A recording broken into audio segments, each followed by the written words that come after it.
I want to show you something that I find fascinating. These are ancient homes in Colorado, built in the sides of massive cliffs. If you lived in one of these homes, you were practically guarded from everything. The elements, from predators, from intruders. You were living in a safe haven in the side of a cliff. Yet the people that built these ended up leaving them totally abandoned in just one generation. And I want to know why.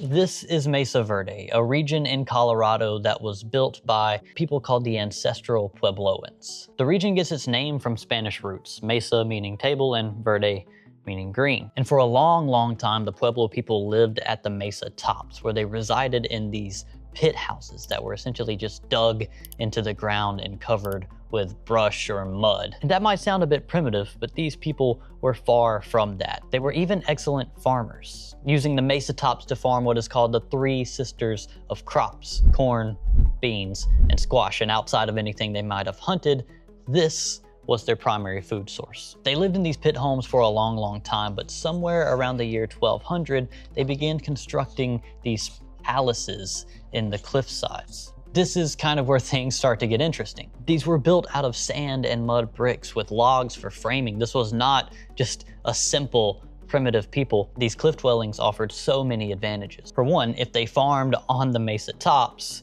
moving into the cliffs gives them more room for farmland, thus meaning more food for everybody. These dwellings also offered a bit of climate control, as the ones built facing south would catch more sunlight in the winter and be warmer, and less sunlight in the summer and be cooler. But the most obvious reason for building in these cliff sides was for protection. Okay, these cliff dwellings were like elaborate cities, some hosting hundreds of people while others just housing 2 to 3 families. If you were gonna invade one of these, you only had one way in: a rope ladder. And good luck, because after everyone had been accounted for, this rope ladder could just be removed at the end of the day. And then if somehow you scale down the cliffside and make it to the entrance of one of these, you have to crawl through a tiny, narrow, single-person entryway. It's like a crawl space. Your backpack's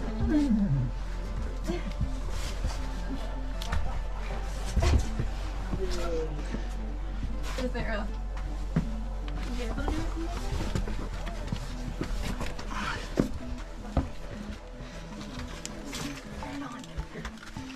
You ready? If you brought an army to invade, you were just getting in one at a time. It was basically impossible. If you guys are enjoying this content, consider subscribing and dropping a like down below. That helps us out a ton. I'm not gonna hold you long. Drop a like down below, like down there. But none of that is even the coolest part to me. To understand that, we have to go back, like way, way back, before the ancestral Puebloans even existed.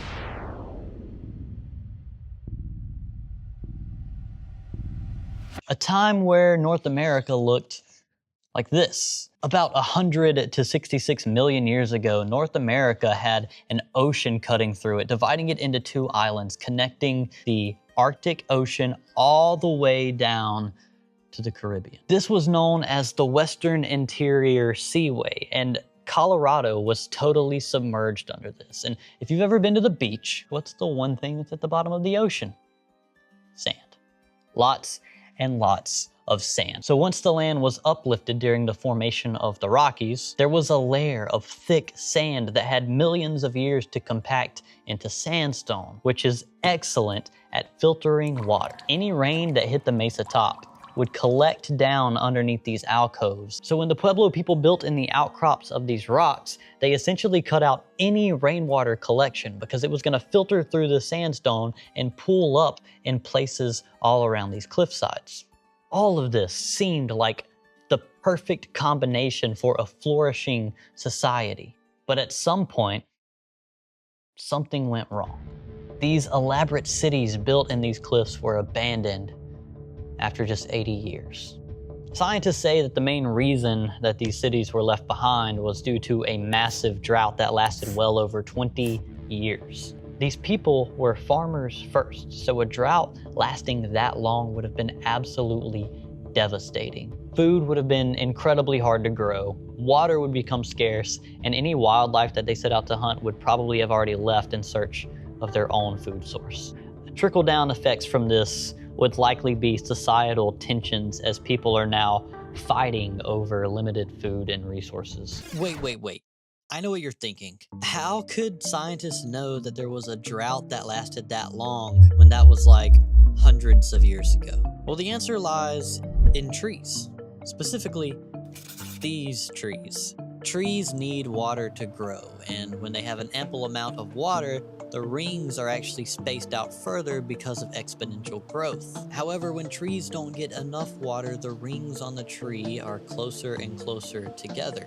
So after they figured out how old these trees were with carbon dating, they were actually able to see that the trees had a ton of rings in very close proximity, signifying a lack of rainfall for about 20 to 22 years. So as the climate changed, the ancestral Puebloans had to decide what to do next, and obviously they left. A lot of them migrated to different places, some to Arizona, some to New Mexico, a place where food would be more abundant, water would be a little bit easier to find, and everyone could live more stable lives. What they left behind are these beautiful pieces of architecture that have stood the test of time. I mean, you can go and tour some of these. My wife and I did on our massive road trip last year.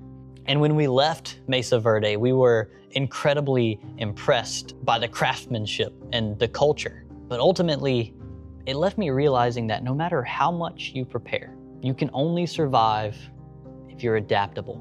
Well, that and the fact that Mother Nature will always win.